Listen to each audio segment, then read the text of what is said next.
with AI, ChatGPT and all that, just got Easier idea and said, let's go back to work. Stephan Marc, and his company is Defans. Why would you build an entire AI when I could technically ask ChatGPT to do the same thing? Yeah, I mean, obviously, it is similar to ChatGPT, but built for sports. So Defans, in simple terms, is your AI sports assistant. What is genuinely stopping one of your competitors from copying Defans this weekend and completely burying your product? You can obviously copy, anyone can copy anything nowadays. But what you cannot copy, it's your passion, your focus. How do you keep an AI honest when your data is changing every 10 seconds?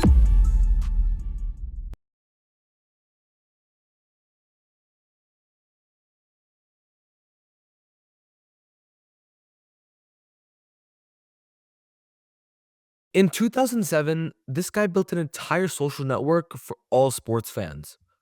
Facebook was barely 2 years old, and most people didn't even own a smartphone yet. Sports tech wasn't even a phrase people said out loud.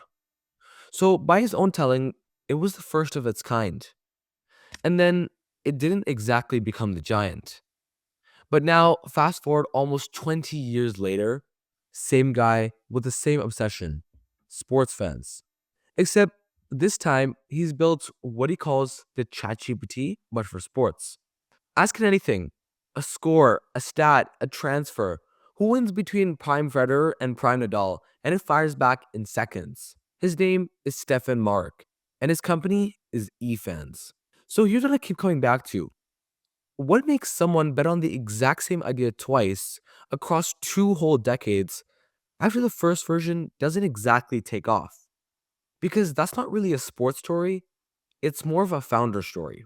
I'm Ryan, and in the next half an hour, Stefan is going to walk us through being early without being wrong, how a small player survives when players like Google and ESPN are encircling the same field, and how you build trust in a product when your data is changing every 10 seconds. Stefan, thanks so much for joining us. Now I want to jump back to 2007, right? Let's just pretend I walked off a volleyball court and I've never even heard of eFans. In layman's terms, what exactly does your product do? And why would you build an entire AI when I could technically ask ChatGPT to do the same thing? Yeah, I mean, obviously, it is similar to ChatGPT, but built for sports. So Defans, in simple terms, is your AI sports assistant. So basically, you can ask anything about sports, about your favorite players, teams, history. Now is the World Cup. You can ask anything about the World Cup, predictions. Okay. So anything you can. That's our slogan. Anything about sports. While ChatGPT is for everything and for everyone. It's like it can be your lawyer, it can be your doctor, it can be your coder. So basically everything you can imagine you can do with ChatGPT. Well, the idea for Defans is do the same thing but for sports. Obviously, we just started, so we are a small startup. We cannot compare each other to ChatGPT because it was invested billions and billions of dollars to ChatGPT. But even now, you can still find some better answers on Defans than on ChatGPT, which is great for a start. Mhm. So I recently heard that you launched eFans a few days back, right? And so one of the biggest new features is voice to text. Fans can now just speak to the AI instead of typing. And that's a significant product. But why voice dictation? Like, was there a certain moment or a certain problem or something that happened recently that made you decide that, hey, I need to add this to the app? Yeah, but it's I believe just a natural product to in this upgrade. We actually launched several features like predictions. So you can ask predict the winner of the World Cup. We launched my teams with the 15 biggest teams in the world. We are launching hundreds of them this summer. Then we launched a special FIFA World Cup feature. So Voices was really a natural progress for the platforms. I believe that it's getting more and more popular on ChatGPT and others, and it's great for sports. Voice is, sports is very emotional. It's you love to Mhm. talk about. It's Yeah. very conversational, and this is why I believe voice is a great Mhm. feature to have, and especially in the future. I'm sure we're gonna have it more and more. Mhm. So back in 2007, when you just launched eFans, like before sports tech was even a phrase, what did you see back then that everyone clearly missed? Well, it was a long time ago, obviously. Everything changed. 20 years, you were not even born. So imagine that. The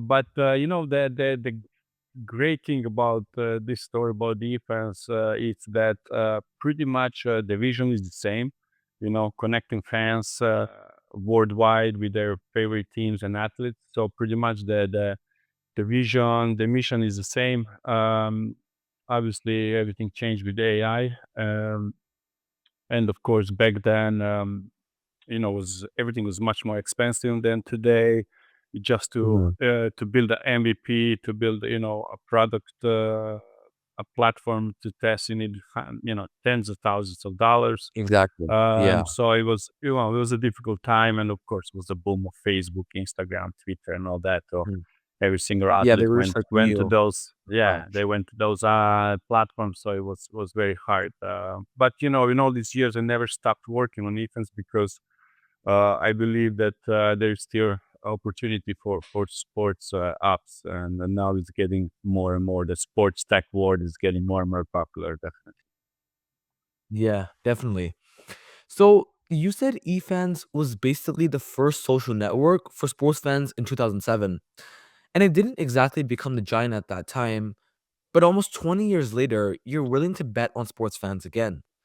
So what exactly does your new 2026 like refresh self know that your previous 2007 self got wrong?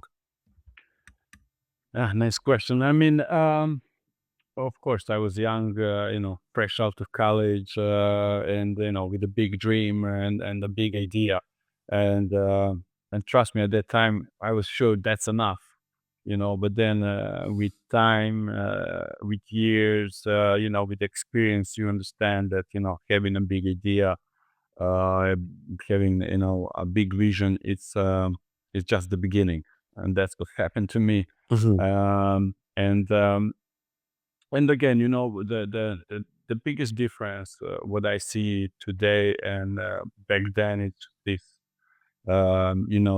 availability of these tools that we have, AI tools that can help you to build a product, to build the first MVP, and to Build a move website or forward. build something in like matter of days.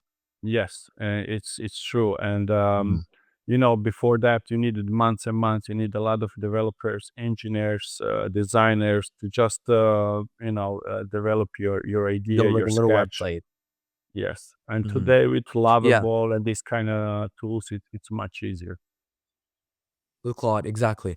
Yeah, so I heard you also wanted to like become an entrepreneur right out of coming out of college, right? And so like you love sports and you wanted to create something with sports, Hmm. right? Yeah, that's it's when I was a kid, I was dreaming to become a football player, like everyone in Europe, in Croatia. Then I Mhm. understood that I'm not that good. I was good, but not like professional. So since I'm a kid, kidding aside, you always dreaming about creating like a big brand, worldwide brand. And I was reading, when I was 15, 16, my first books were from the Nike founder, from all those sports related brands. So when I Mhm. got the idea about defense, just clicked right away. And it was the time of explosion. I was living in Los Angeles. I went to Santa Monica College and UCLA, and there was the boom of MySpace, Facebook, Friendster, YouTube, and all Mhm. that. And I just understood it's nothing around sports, and that's how the whole thing started. Mhm. All right, so everyone from ESPN to Google is bolting AI onto sports right now, and all the leagues own the data. So, what is genuinely stopping one of your competitors from copying eFans this weekend and completely burying your product? Yeah, I get that a lot. Well, I mean, I think that you can obviously copy. Anyone can copy anything nowadays. What you Hmm. cannot copy, it's your passion, your focus. The technology, especially you have. But if that somebody wants to bury something and create the next Google, the next Uber, even the next Defense during the weekend, it's very very hard. That's let's say Meet going on online got popular with vibe coding. Because just 5, 10 years ago, you could not even believe that you can build something like this over a weekend. There was not even in mind of anyone. But now with vibe coding, it's getting popular. But I think it's a misunderstanding what these tools are great for. I think they're great for, as I said, to create your first product, your first MVP, your first demo, and then you can share it with your friends, with your family, with your girlfriend, even first investors, Hmm. and see if this can work. And then like that, And you you can can move. expand on it, build on it. Yes, you can build. You can move forward. Before you needed, again, as I said, the tens of thousands of dollars just to build your first MVP, your first Yeah. version of the product to test it. You needed Uh-huh. all that. So that's the great advantage that you have, even I have today, that we can build. That's what I do with Defense. I build everything on Google Cloud Code, Codex, Lovable. So I use those. I create Mhm. the feature there, and then I share it with my team, with my developers and designers. So, and then they develop it like that. So if you are creating something that is meant to be, for millions of users worldwide, so a big project, let's say complex, you definitely need much more than just lovable and on one weekend. Mhm. You need You need more like a few weekends. developers, Yeah. one dev team. So yeah, but Exactly. that's a Yeah. good thing. Yeah. Mhm. All right, so here's the thing with AI. It still makes up a little bit of stuff here and there, but the second your system gives a fan the wrong score during a live match, they're gonna screenshot it and roast you online. So how do you keep an AI honest when your data is changing every 10 seconds? Yeah. I believe that it's getting even better. With AI now, all this technology amazing we have for sports analytics and all that. It's really hard that you will get a wrong answer. Obviously, AI makes mistakes, but it's as I said, AI it's been around for a long time, not just now from ChatGPT.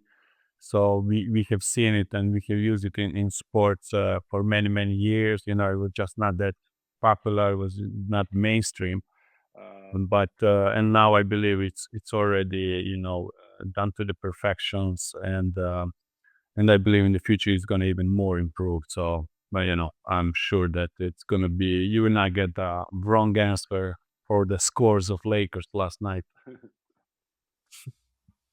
Exactly. All right, so I know that eFans is free to use, but running AI at that scale and that level of scale isn't. So, can you walk me through how this actually makes money for you or how you're planning on making money? Yeah, IFES is free right now, but we're actually just developing our first revenue models. So we're launching this summer the subscription, premium subscription for 390 per month. Yeah, 390 per Per month month and or per year? per month. three Okay. dollars Okay. ninety cents per month. Oh, $3. Oh, okay. I thought Yeah. you 390. Okay. No, no, no, no, no. $3, just a normal. Okay. That's That's a pretty normal yeah, that's pretty reasonable. It's just a normal subscription. Yeah. Probably we're gonna have 390 the first one, and then maybe $9.90. We're gonna have like a premium subscription when we add more teams, players, and Okay, stuff okay. like that. Yeah, that's one of those, and we're also starting with ads inside the if. And so when you, for example, um, ask when is the next game of USA. What we let tonight is playing. Actually, Canada and US playing tonight. So good luck. And so when you ask, when is the next game of Canada, US, then you get a link to buy the tickets as well. So we are definitely starting to make some revenues this summer. Hmm. All right, that's pretty cool. Yeah. So I recently heard that you stepped away from eFans in 2020, right? So what were those like 5 years actually like, and when exactly did you know that you were gonna come back? Um, Honestly, I never left Evans. That's on my LinkedIn, but you know, I've been in all these years working on Evans with the goal to create one of the best sports apps in the world. Obviously, for that, you need the right timing, right technology, right people, and everything. It took me Mhm. forever, but I'm there. I'm close to this, and I'm very happy that after all these years it can happen. But to get back to your question, um, in all these years, I have been also working on other stuff. I have a marketing agency. I have a football agency for many many years in Barcelona. I work with one of the biggest football agency here in Barcelona. So I do have some other businesses connected with AI and football and sports. So Mhm. it was always in my mind to go back with defense and with AI, ChatGPT, and all that. Just got the Easier idea for you. and said, let's go back to work. Mhm. All right. So you're not exactly ESPN, and you don't have a built-in audience.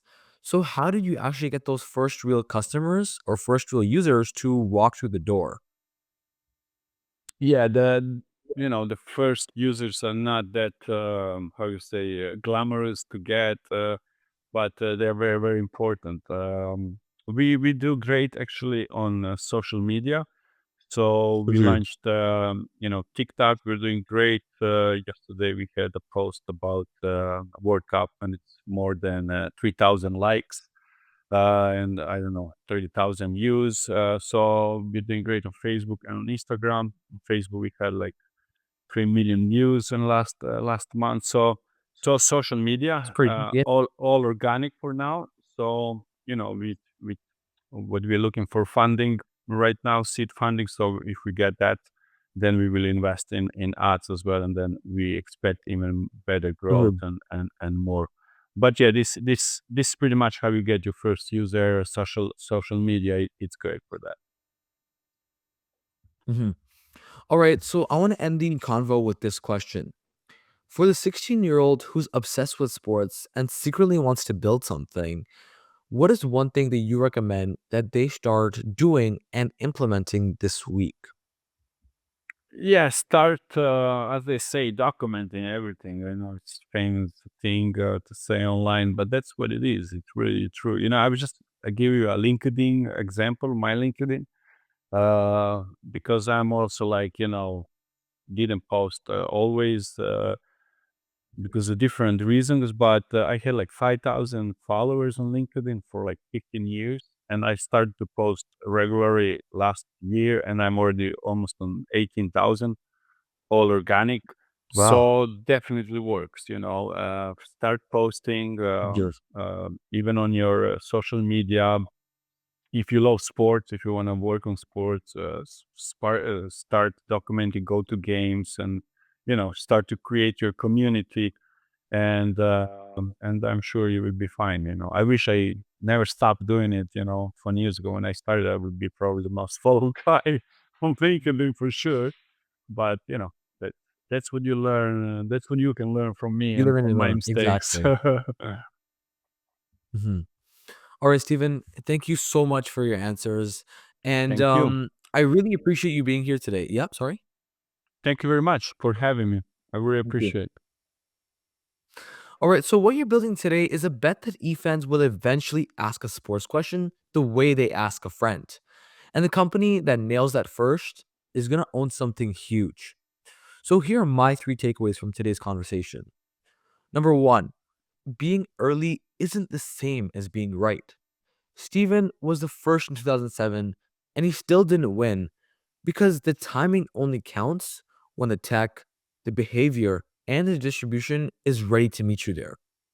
Second, if another competitor is able to copy you in less than a week, you don't have a moat, you have a feature. The defensible part is almost always the data and the trust you've earned, not your actual product on the screen. And third, for an AI product, trust is your product. Get a live score wrong once, and you lose that fan forever. So the boring stuff, the accuracy, the sourcing, and getting it right every single time is your strategy, not the overhead. Your homework before the next episode is to look at whatever you're building and answer one question. If a company were to copy me tomorrow, what would I still have that they wouldn't? Write it down, and if your answer is nothing, then that's the thing you need to build tomorrow. Subscribe to the GenZEO Playbook podcast on YouTube and wherever else you listen. It's free and it helps out a ton. And don't forget to drop a comment with the one founder you want me to break down next. Don't worry, I read all of your comments. Once again, I'm Ryan Ali. This is the GenZEO Playbook podcast, and I'll see you in the next episode.